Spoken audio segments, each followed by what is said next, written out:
So I was looking at photos of Aretha Franklin last night, and an automatic thought that popped into my head was how pretty she was. But that thought only popped in when I looked at pictures of Aretha when she was younger. That thought did not come to mind when I looked at pictures of her as an older woman. And then all of a sudden, something popped into my head. I thought, well, whose thought was this? Was this my original thought that older people are somehow not as valuable or attractive or beautiful as young people? Like, did I come into the world ever thinking that? And of course, the obvious answer is no, I didn't. This example is clearly the result of years of marketing that I've been exposed to about youth and beauty and tying those two together. This is just another way to point to cultural conditioning and how it influences us so much in our day-to-day lives. And then also this week, a dear client of mine is struggling with a health issue, and it's been recommended that he have a blood transfusion in order to save his life. In fact, some hospitals won't even perform the services that he needs without keeping the blood transfusion as an option. But due to his religious beliefs, he's really conflicted about what to do, and he's living in fear because in his religion it's not allowed to receive a blood transfusion, even if it can save his life. You see, belief is the primary building block of our personal operating systems, our way of experiencing everything. In many cases, our beliefs don't feel freely chosen, but rather inherited based on where and when we were born. And that's like the example with Aretha Franklin. So in many ways, our beliefs, feel hardwired into us. How many times do you hear someone say, well, this is just the way I am, get used to it? But, if the building blocks of belief are actually just opinions and ideas, which when we get real with ourselves, that's what beliefs are. They're not facts. They're not objective. They're not. So is there then hope for changing the undesirable outcomes that we find ourselves and our loved ones up against?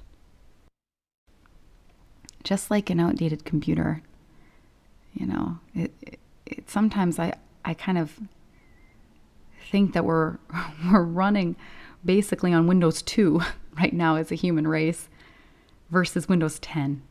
We're really, really stuck on previous ways of being and doing in the world. And that's obvious by the amount of pain inflicted and the amount of war and suffering and hunger and mental distress.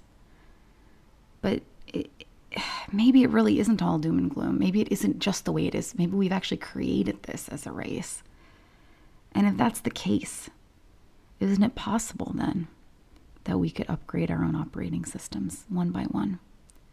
So we begin to experience greater ease, better health, more happiness, or even increase our productivity day to day. Let's dive into deeper details in today's episode. Why do people hurt each other in the name of religion? Why did Bob Marley not take the doctor's recommendation and amputate his toe? Why do so many people that appear to have everything on the outside, all the worldly successes that they could ever acquire, end their lives?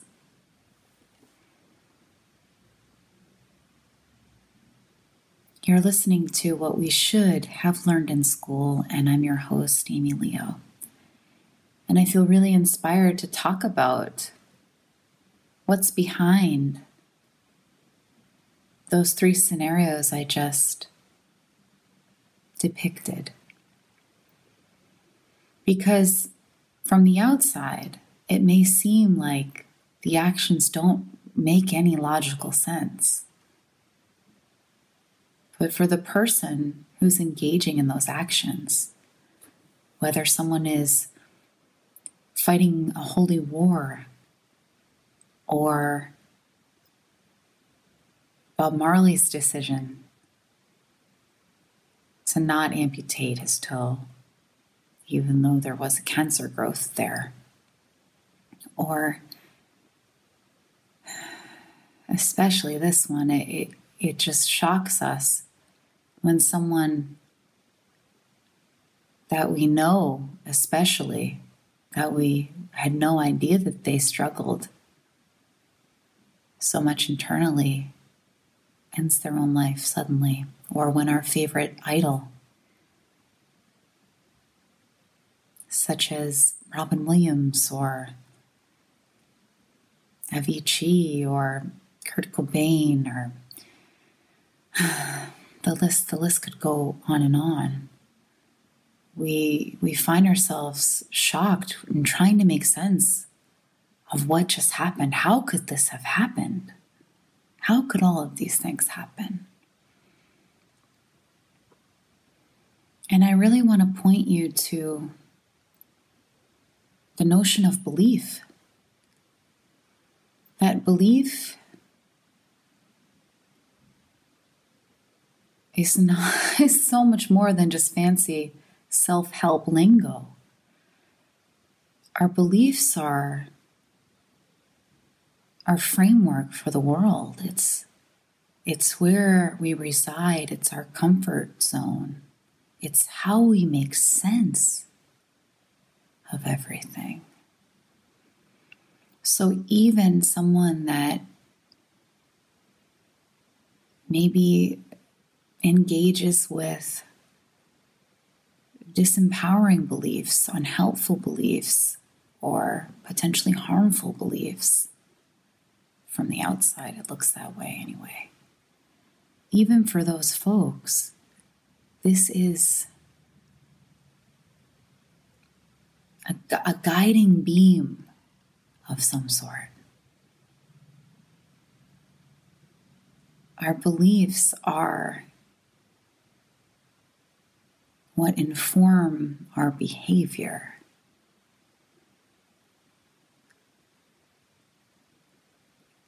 And so I invite you today to, instead of passing judgment on people who act in ways you can't even conceive of or you don't understand, or instead of giving in to those initial reactions of anger or righteousness, to take a step back today and really contemplate what I'm talking about when it comes to belief.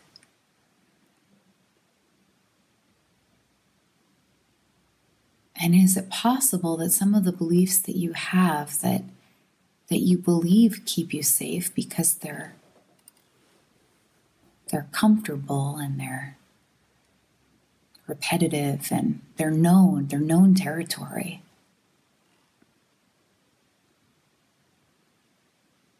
Is there potential for those to wash away?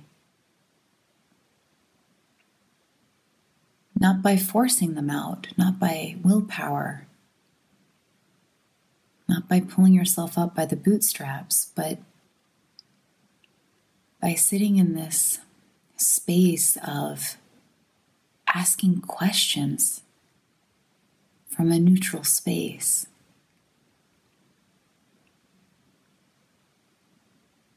From stepping back from your own life's movie to analyze where the director and screenplay is taking the actors in question.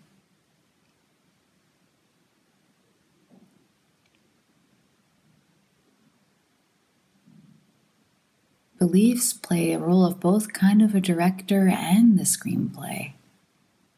They direct our actions. And so that does write the story of our lives. Is there a way for you today to encourage more understanding first within yourself and more kindness within yourself? And what kind of effect could that potentially have on the people around you, the people you know or don't know? That's all I have for today. I just wanted to highlight the living nature of our belief systems. Beliefs meaning the things that we take to be true about how the world is, or beliefs could be defined as the set of rules we have for ourselves on how we behave or not behave. Is there potential for growth here? Is there potential for greater peace? Is there the potential for different outcomes within your own life by just investigating the nature of belief and how that affects the human animal? I'm not asking you to dig into why you have beliefs or to label certain beliefs and identify them, just as a general inquiry into what do people really mean when they're talking about belief. I look forward to speaking with you again next week. Again, my name is Amy Leo. You can learn more about me at amyleo.com.